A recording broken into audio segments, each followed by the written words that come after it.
Shalom shalom bakundwa b'Imana ndabaramukije amahoro y'Imana nanje nguwe neza mu mwami Imana amazina yanje ni Aristide Ndikomasabo aba nifuje gusangira namwe ku kintu cerekeranye ukuzuka ko mubiri wa Kristo.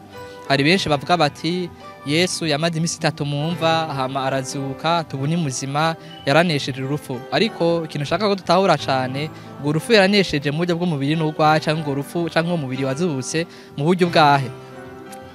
Turashaka gusoma muri Yohana igice ca 20 umurongo wa 11 no wa 15 havuga ngo Maria arahagaze kumva arira, ariko ararira arunama arunguruka mu mva abona abamarayika babiri bambaye impuzu zera bicaye umwe ku mutwe uwundi mu mirambizo yari ikiziga cyahizo cari kiryamye.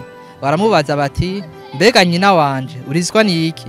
Nawe ati nuko bakoyeho umwami wanje nanje nkaba ntazi aho bamushize. Avuze ivyo arakebuka abona Yesu ahagaze, ariko yo ntiyamenya ko ari Yesu. Yesu aramubaza ati mbega nyina wanje urizwa niki? Urondera nde? Nawe yiyumvira ko ari umurimyi waho aramubwira ati mugenzi namba ari we wamukuye hano ndangira aho wamushize ndamukureyo.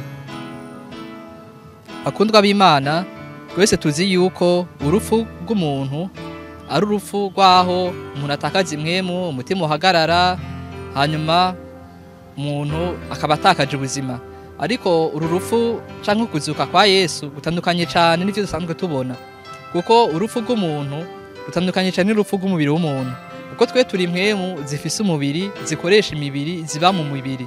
Rero imibiri yacu ifuye ntituba dupfuye. Nico Yesu ashatse kwereka Maria amwereka yuko atapfuye ahubwo umubiri wari wapfuye ari we byishe, kandi umubiri wiwe ari we yatanze atari mwemu yiwe yapfuye, kuko umuntu nahera kandi umuntu ni kiremwa bitandukanye cyane n'umwanya, kuko umubiri wicwa n'umwanya ariko umuntu yabayeho umwanya utarabaho. Rero Maria yaragiye kumva ya Yesu arondera Yesu avuga ati mundondera aho bamushize, aranabaza na Yesu bwiwa nyene aramubwira ati nyereka aho wamushize mugenzi.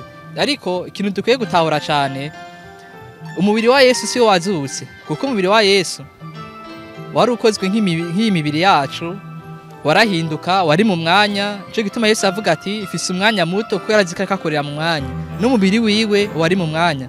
Rero umubiri wa Yesu warapfuye, hama Yesu araza ari kumwe n'abamarayika biwe barawukuraho bagenda kuwuzimanganya, nkuko byari byanditswe yuko Imana itazokwemera ko umugororotsi wayo abora.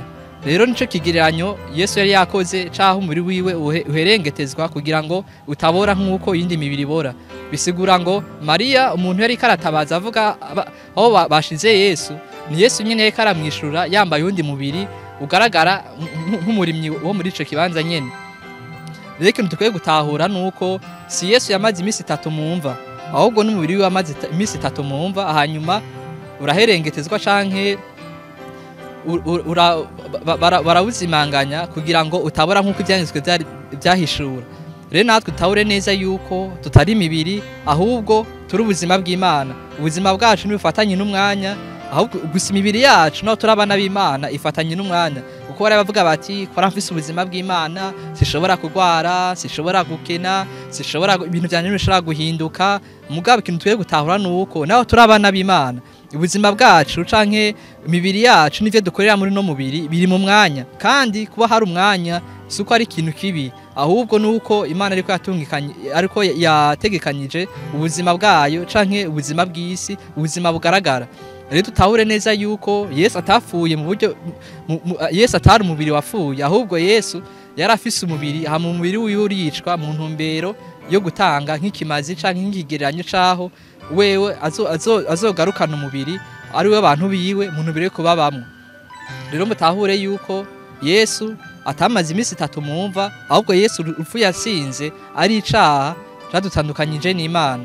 Rero mutahure ko ubuzima bw'Imana dufise atari ubuzima bwiza bw'umubiri, kuko umubiri ufise iherezo. Hari n'abavuga bati je sishobora kugwara, sishobora kuvyemera, mfise agakiza, Yesu yababajwe ku bwanje, imishishago yiwe narakiza ingwara. Ariko izo ngwara ni imishishago bavuga, si imishishago yo mu buryo bw'umubiri, kandi n'izo ngwara si malaria, si diabete, oya, ahubwo ingwara twari dufise yari ingwara canke yari ingaruka ifatanye n'icaha twari twarakoze biciye mu muntu wa mbere. Rero Imana kubw'urukundo dukunda yemera kubabazwa mu ruhande rwacu kugira ngo yishireko igihano twari kuronka kugira ngo twebwe muri we tuba bidegembya. Rero Imana ibahezegere cyane, mwumve yuko agakiza kanyu kadashingiye ku mubiri, ahubwo agakiza kanyu gashingiye ku kuba umubiri wa Kristo, kuba ikibanza Imana ibamwo, kuba ikibanza ubuzima bw'Imana bugenderamwo. Rero namwe muri umubiri wa Kristo mufise ubuzima bw'Imana muri mwebwe, ntimusubire gufata agakiza k'Imana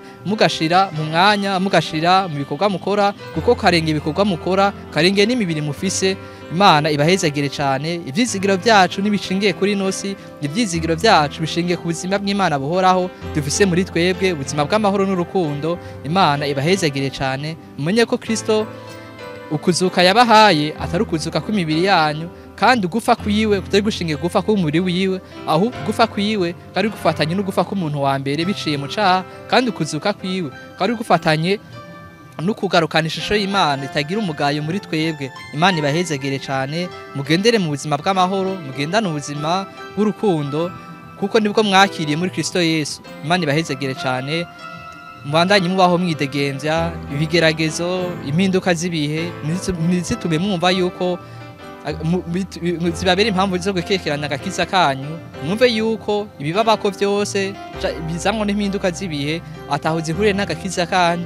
Agakiza kanyu mwahawe karengeye ibyo byose. Imana ibahezegere cyane, mwandanye mugendana ubwo buzima bw'amahoro, mwandanye mugendana ubwo urukundo rw'Imana muri mwebwe, mwirate cyane ko mufise ishusho y'Imana itagira umugayo, ituma mutagendera mu byaha, kuko ibyaha bitari muri kamere k'Imana kari muri mwebwe. Imana ibahezegere cyane, murakoze cyane.